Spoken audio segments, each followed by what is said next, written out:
ఆంధ్రప్రదేశ్ రాష్ట్ర ప్రభుత్వ ప్రధాన కార్యదర్శిగా నీరబ్ కుమార్ ప్రసాద్ జూన్ 7న రాష్ట్ర సచివాలయంలో పదవీ బాధ్యతలు స్వీకరించిన విషయం అందరికీ తెలిసిందే. పాత సీఎస్ కెఎస్ జవహర్ రెడ్డి స్థానంలో నీరబ్ కుమార్ ప్రసాద్ను సీఎం చంద్రబాబు సీఎస్గా ఎందుకు ఎంచుకున్నారో తెలుసా? చంద్రబాబు నీరబ్ కుమార్ ప్రసాద్నే ఎందుకు ఎంచుకున్నారు? ఆయనలో ఉన్న ప్రత్యేకత ఏంటి? తెలుసుకుందాం. చంద్రబాబు కేంద్రం నుంచి స్పెషల్ రిక్వెస్టు మీద తెచ్చుకున్న నీరబ్ను జగన్ ఎందుకు పక్కన పెట్టేశారు అనే సందేహం రాష్ట్ర ప్రజల అందరిలో ఉంది.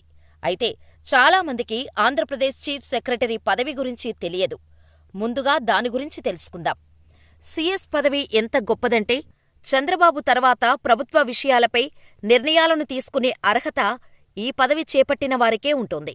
రాజు చంద్రబాబైతే సైన్యాధ్యక్షుడు చీఫ్ సెక్రటరీ, మంత్రులకు, ఎమ్మెల్యేలకు, క్యాబినెట్కి అధిపతి ముఖ్యమంత్రి అయితే రాష్ట్రంలోని ప్రభుత్వపరంగా జరిగే పనులకు అంటే ఉద్యోగస్తులు ఏం చేయాలి, రాష్ట్రంలో ఏ పని జరగాలి అన్నా కూడా ఈయన ఉత్తర్వులు జారీ చేయాల్సిందే.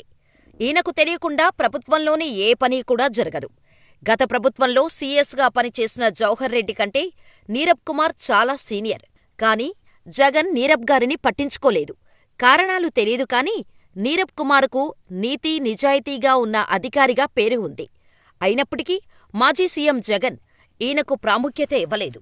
అంతేకాదు, ఏమాత్రం విలువలేని రాష్ట్ర పర్యావరణ, అటవీశాస్త్ర సాంకేతిక శాఖ ప్రత్యేక ప్రధాన కార్యదర్శిగా నియమించారు.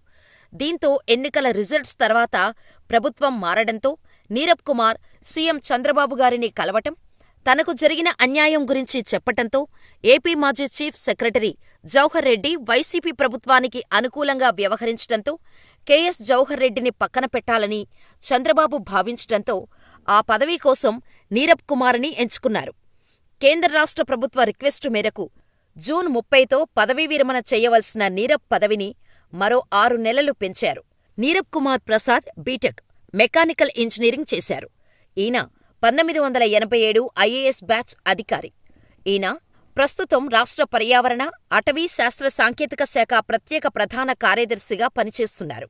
అయితే నీరబ్ జూన్ 30న పదవీ విరమణ చేయనున్నారు.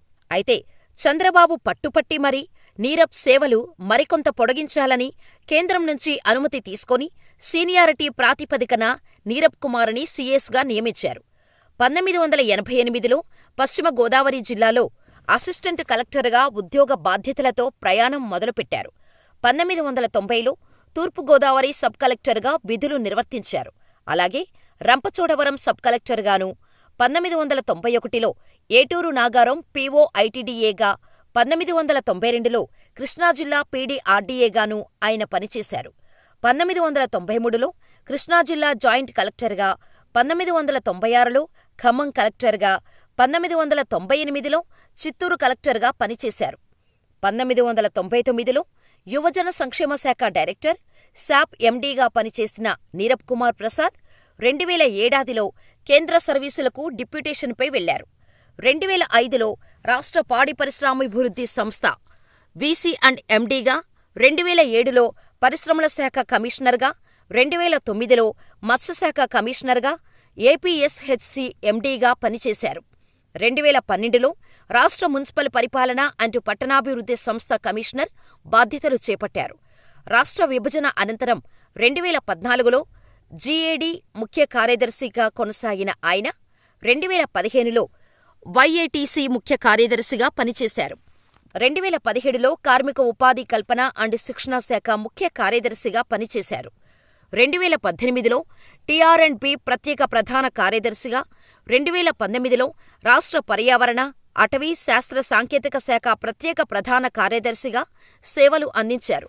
2019 నవంబర్ నుండి chief commissioner of land administration సీసీఎల్ఏగా పనిచేసిన ఆయన 2022 ఫిబ్రవరి 23 నుండి రాష్ట్ర పర్యావరణ, అటవీ శాస్త్ర సాంకేతిక శాఖ ప్రత్యేక ప్రధాన కార్యదర్శిగా సేవలు అందించి ఇప్పుడు ఆంధ్ర రాష్ట్ర ప్రభుత్వ ప్రధాన కార్యదర్శిగా పదవీ బాధ్యతలు స్వీకరించారు. నీరబ్ కుమార్ అధికారుల పనితీరులో, వ్యవహారాల్లో ఎంత సహనం పాటిస్తారో, దారి తప్పితే అంతకు అంత ఆగ్రహంతో తక్షణ చర్యలు తీసుకుంటారు.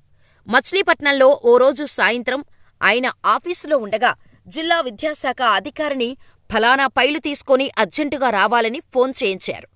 ఆయన వచ్చిన తర్వాత ఏం జరిగిందో డీఈఓపై నీరబ్ కుమార్ విరుచుకుపడ్డారు.